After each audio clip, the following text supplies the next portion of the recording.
বাগেরহাটের ৪টি সংসদীয় আসন বহাল রাখার দাবিতে খুলনা ঢাকা মহাসড়কের নোয়াপাড়া এবং কাটাখালী মোড় অবরোধ করেছে সর্বদলীয় সম্মিলিত কমিটি। আটকে পড়েছে শত শত যানবাহন। আজ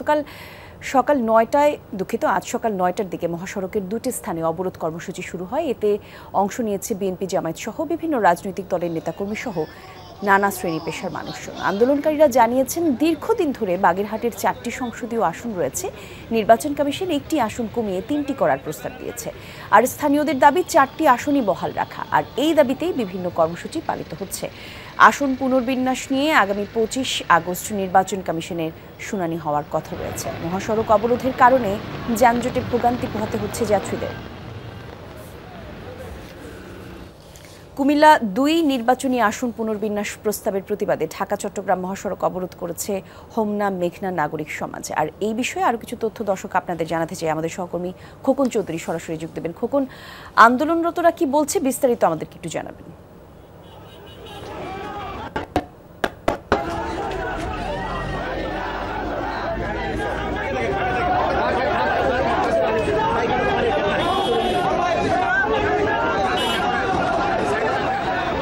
খোকন, শুনতে পাচ্ছেন নিশ্চয়ই? আন্দোলনকারীদের কি কথা সেটা শুনতে চাচ্ছিলাম।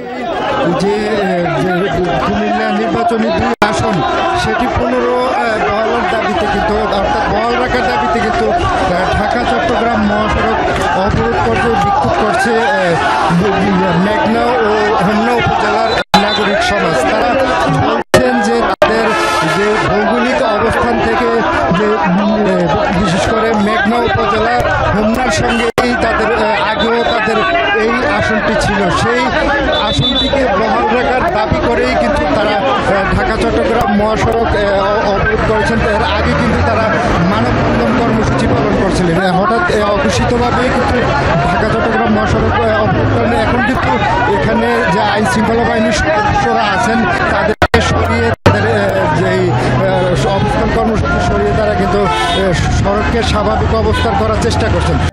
নতুন ব্লেন্ডে আরো রিচ অ্যারোমায় সেলন ফ্যামিলি ব্লেন্ড টে।